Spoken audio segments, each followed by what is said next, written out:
Hey guys, just coming to you live, 6:23 here today. No, it's 6:13. Wanted to do a little review on the All Live Law. The book that I just listened to. That's right, listened to. Anyway, I felt like it was a really interesting way to continue the Mistborn series in the Mistborn world. For one thing, I believe 300 years later than the Mistborn series was, which presents a number of issues. It didn't really give a good explanation for the reason that why things were the way they were. So, if you'll remember, Mistborn, the end of it, don't want to put any spoilers out there, but the world was changed. And for some reason, Mistborn series jumps from a almost medieval kind of feel with Allomancy to an Old West motif, which I found just a little odd that it would end up there, of all places. You know, in the real world, 300 years doesn't separate medieval times and the Old West. It took a couple thousand.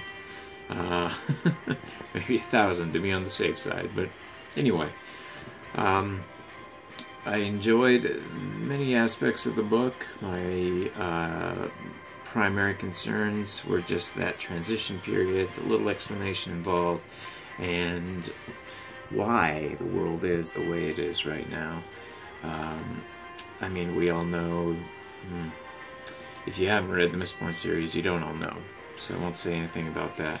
But without giving too much away, I think we can say that the new world that Brandon Sanderson has created for us is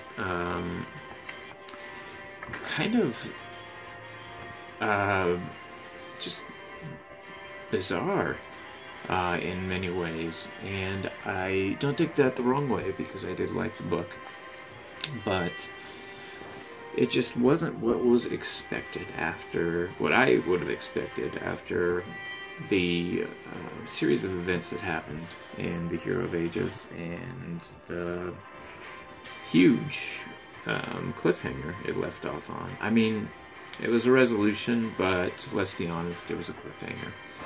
Anything could have happened after that, and we'd like to know how that happened.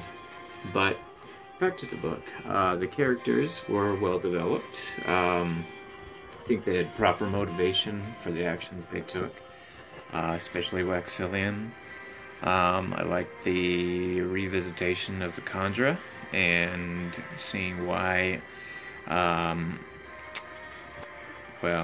seeing why you-know-who would do you-know-what, to put it bluntly. Let's say the resolution maker from the Hero of Ages would make the world the way it is.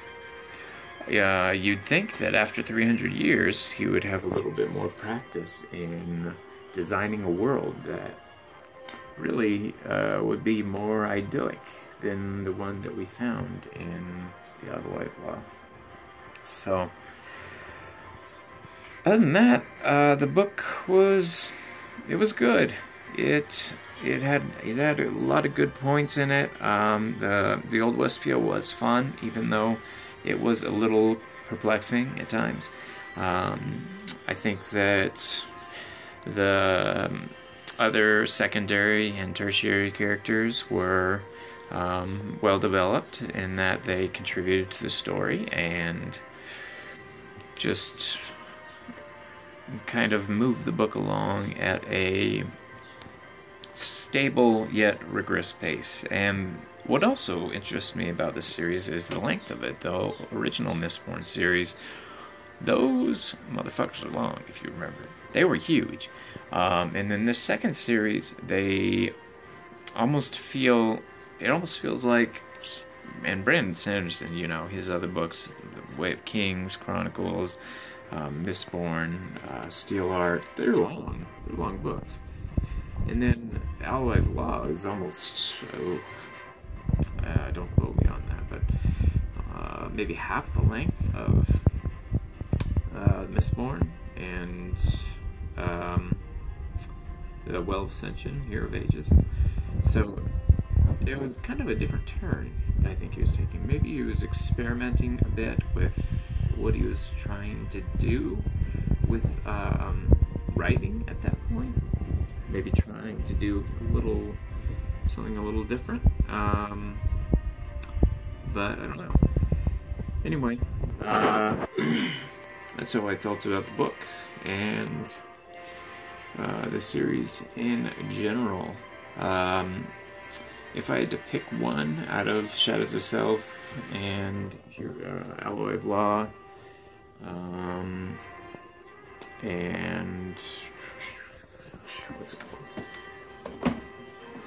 Bands of Mourning, I would probably have to go with Alloy of Law as my favorite out of the three. Alright, thanks for listening. Bye.